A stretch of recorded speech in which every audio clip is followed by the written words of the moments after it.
Oke, pada video kali ini saya akan membahas tentang tugas OKK Undiksa tahun 2021, khususnya tentang tugas opini dan esai. Jadi tonton video ini sampai selesai ya. Kabar Undiksa selalu memberikan informasi yang terupdate, terkece, dan terkeren. Dan jangan lupa klik tombol subscribe, like, dan komen. Oke, baby? Nah, pada video kali ini saya akan membahas tips dan trik bagi kalian atau calon mahasiswa baru yang akan membuat tugas esai dan opini untuk tugas OKK tahun 2021. Yang pertama adalah kalian harus tahu dulu apa tema dari esai dan opini yang akan kalian buat. Nah, di pedoman OKK ya, tema dari esai yaitu optimalisasi peran mahasiswa dalam mendukung program Kampus Merdeka, Merdeka Belajar. Dan opini, temanya adalah menyikapi desas-desus pelemahan KPK dalam memberantas kasus korupsi di Indonesia. Nah, setelah kalian mengetahui tema dari kedua tugas tersebut, selanjutnya kalian adalah mencari topik untuk judul dari esai dan opini tersebut. Nah, yang pertama kita bahas esai dulu. Nah, bagaimana cara kita mencari judul ataupun topik yang akan kita gunakan untuk tugas esai? Nah, setelah kita tahu bahwa temanya adalah peran mahasiswa dalam mendukung program Kampus Merdeka, Merdeka Belajar, kita cari sesuatu yang berkaitan dengan Kampus Merdeka dan Merdeka Belajar. Nah, yang paling banyak nih, yang paling masuk di dalam tema Kampus Merdeka, Merdeka Belajar adalah pendidikan. Nah, pendidikan itu kalian bisa kaitkan dengan di daerah kalian masing-masing. Misalnya, kalian membuat mengajar di desa atau di kampung kalian, itu bisa digunakan sebagai topik di dalam esai kalian. Jadi, setelah kalian menemukan topik atau judul dari esai tersebut, selanjutnya kalian adalah membuat struktur dari esai tersebut. Nah, baik itu berupa pendahuluan, isi, dan kesimpulan. Nah, untuk pendahuluan, kalian sesuaikan dengan topik yang kalian sudah tentukan ya. Pendahuluan itu misalnya kalian membuat tentang mengajar di desa gitu. Nah, jadi pendahuluannya berkaitan dengan pendidikan di desa, anak-anak yang ada di desa gitu. Itu kalian tulis di pendahuluan. Untuk isinya adalah bagaimana cara kalian untuk mengajar di desa tersebut, ataupun proses pelaksanaannya itu seperti apa, semangat anak-anaknya itu seperti apa. Nah, itu kalian bisa tulis di isi, dan kesimpulannya adalah hasil dari pelaksanaan itu. Nah, apakah ini harus dilaksanakan terlebih dahulu atau tidak?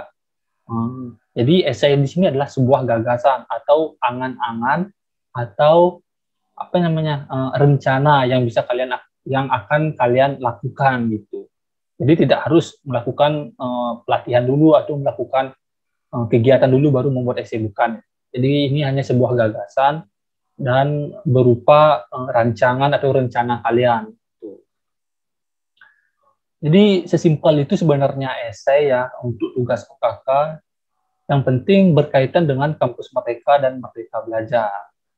Nah, apalagi kalian baru awal untuk membuat esai seperti ini, jadi ya sesuaikan saja dengan pemahaman kalian dan jangan takut untuk menulis karena nggak ada salahnya ya kalau misalnya kalian salah. Jadi nggak ada yang marah sebenarnya kecuali kalian salah dalam administrasi ya, baru berhak seorang menyalahkan kalian. Tapi kalau misalnya tulisan yang kalian atau misalnya kualitas tulisan kalian masih rendah, ya nggak ada yang menyalahkan seperti itu menurut saya ya. Nah, itu untuk esai. Nah, yang kedua adalah opini. Nah, opini temanya menyikapi desas-desus pelemahan KPK dalam pemberantasan kasus korupsi di Indonesia. Jadi opini di sini sebenarnya menurut saya ada dua pilihan yang bisa kita buat ya di dalam opini ini. Yang pertama adalah ada yang setuju bahwa KPK itu dilemahkan gitu, dalam memberantas kasus korupsi di Indonesia. Dan yang kedua adalah ada yang tidak setuju bahwa KPK itu dilemahkan, tetapi malah diperkuat seperti itu. Nah, ada dua pilihan tersebut yang bisa kalian buat sebagai opini, tetapi harus didukung dengan data ataupun fakta yang kalian temukan seperti itu. Jadi tidak salah ya kalau misalnya kalian menganggap bahwa KPK itu dilemahkan, silahkan buat opininya, gagasan kalian kenapa KPK itu dilemahkan. Tuh. Jadi kalian bagaimana sikap kalian terhadap pelemahan KPK yang telah dilakukan misalnya. Ataupun kalau misalnya kalian tidak setuju bahwa KPK itu dilemahkan, kalian bisa juga membuat opini terkait dengan itu dan didukung dengan data-data seperti itu. Jadi kalian cari data-data yang berkaitan dengan KPK atau pemerintah, bahwa pemerintah itu tidak melemahkan KPK, malah memperkuat KPK dengan cara-cara seperti ini, gitu misalnya. Nah, itu cari dengan data-data, jangan takut. Walaupun kalian memilih antara setuju dan tidak setuju, itu adalah sikap kalian, gitu. Itu adalah pilihan kalian dan berdasarkan kepercayaan kalian terhadap data-data yang kalian temukan, seperti itu. Nah, jadi simpelnya seperti itu. Nah, untuk esai dan opini, ada ketentuan-ketentuan yang harus kalian ikuti. Yang pertama adalah orisinal. Jadi orisinal itu tidak meniru orang lain, tidak menjiplak atau tidak hasil dari terjemahan ya. Jadi orisinal murni dari pemikiran kalian sendiri. Kedua adalah inovatif. Inovatif itu berisi gagasan ataupun solusi, mungkin solusi yang kalian tawarkan terhadap dengan tema-tema yang sudah diberikan. Itu. Jadi berupa solusi, berupa gagasan, ataupun metode tertentu yang kalian bisa tawarkan seperti itu. Yang ketiga adalah sistematis. Jadi sistematis itu urutan dari penulisan kalian itu harus jelas, runtut ya, didukung dengan data, dan informasi yang terpercaya. Jangan mencari di blog itu, harus kalau bisa di jurnal ya, atau artikel ilmiah seperti itu. Nah, selanjutnya ini yang paling penting sebenarnya dalam tugas OKK, yaitu administrasinya dalam penulisan esai dan naskah opininya ini. Jadi marginnya, terus pulpennya gitu, dan juga formatnya itu harus benar-benar sesuai dengan panduan gitu. Kalau misalnya salah sedikit, pasti dah poin kalian berkurang atau mungkin menentukan juga kelulusan OKK kalian. Jadi yang pertama adalah judul itu harus ditulis dengan huruf kapital. Nah, yang kedua adalah identitas peserta ditulis di bawah judul.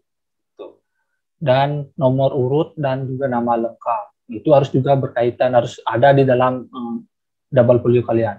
Nah, yang penting adalah ini adalah tulis tangan ya. Ini ditulis tangan dengan pulpen tinta hitam. Jangan warna merah atau warna biru gitu. Ini harus menggunakan double folio dengan menggunakan tinta hitam, pulpen dengan tinta hitam. Nah, penulisan naskah esai maupun opini itu 3 halaman double folio. Jadi di sini tidak dicantumkan minimalnya ataupun maksimalnya. Hanya dicantumkan 3 halaman double folio. Nah, ini sebenarnya menjebak sekali ya, menjebak ya. Jadi saya sarankan bagi kalian buat opini ataupun esai 3 halaman pas. Jangan sampai kurang, jangan sampai lebih. 3 halaman double folio pas. Jangan sampai kurang dan jangan sampai lebih. Kalau kurang dari 3 halaman, misalnya kalian buat 2,5 halaman misalnya, nah itu udah pasti poinnya juga berkurang, ataupun mungkin lebih misalnya dari 3 halaman, saya buat lebih aja biar dapat nilai plus misalnya, nilai lebih. Nah itu juga kayaknya salah juga gitu, karena di sini dibuat 3 halaman double folio, tidak kurang tidak lebih gitu. Oke. Nah, jadi setelah esai dan opini kalian buat, jadi itu adalah di foto, baru di scan, baru dikumpulkan itu dengan format PDF. Dan juga ingat marginnya adalah 1 cm baik kiri maupun kanan. Jadi kalian harus mengukur double folio kalian dengan penggaris dengan jarak 1 cm.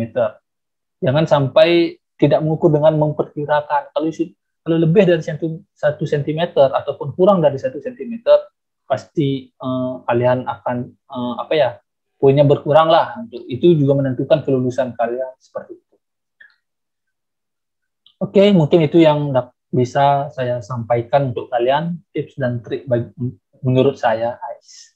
Semoga bermanfaat untuk kalian dan selamat berjuang untuk OKK Undiksa tahun 2021.